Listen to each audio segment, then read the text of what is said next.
My bed is the precursor to my coffin, and the further I submit to my exhaustion, the more I get lost in the truth that sleep is the cousin of death and that I should proceed with caution. Every time I close my eyes and dream dreams that intensifies aspects of my life that aren't as well realized as my propensity to decay. Maybe I should die today. My depression comes in waves, and the friction of its motions causes my bones to sway back and forth against the walls of my flesh. I swallowed my sadness whole, and as I ingest the rest of my sentiments, I question why I fail to substantially implement what I know would save me from what seeks to kill me.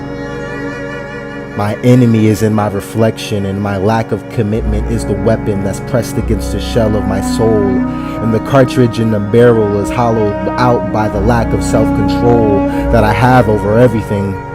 But even with that being so, I know that I'm not actually going to do anything that would endanger my life, even though it seems like I'm walking on the edges of a knife that's been sharpened to cut my feet more with every subsequent step.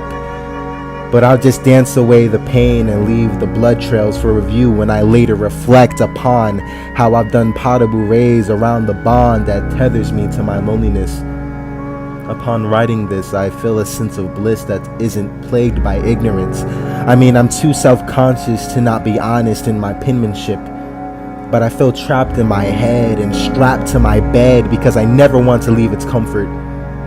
Ironically enough, it's also the main place where those thoughts blossom out of the dirt and gives birth to works like this poem. I'm on my own. At this point, I don't really care if you think I'm crazy or if you aggrandize yourself off of my misfortune or even want to save me, because none of that is the reason why I wrote this. I'm simply expressing how I feel, and that should remain the focus. I'm a moody boy, an empty void employed by the currency of irrelevance, tempered by intelligence and emotional dissonance. Keep your distance. Suicide is a choice that I will never make, and no matter how much I break, I'll put myself back together with tape, even if self-destruction seems inevitable, like the sun setting for the day to turn to the night. Darkness is not the ending, for every day is a new beginning to a never-ending fight.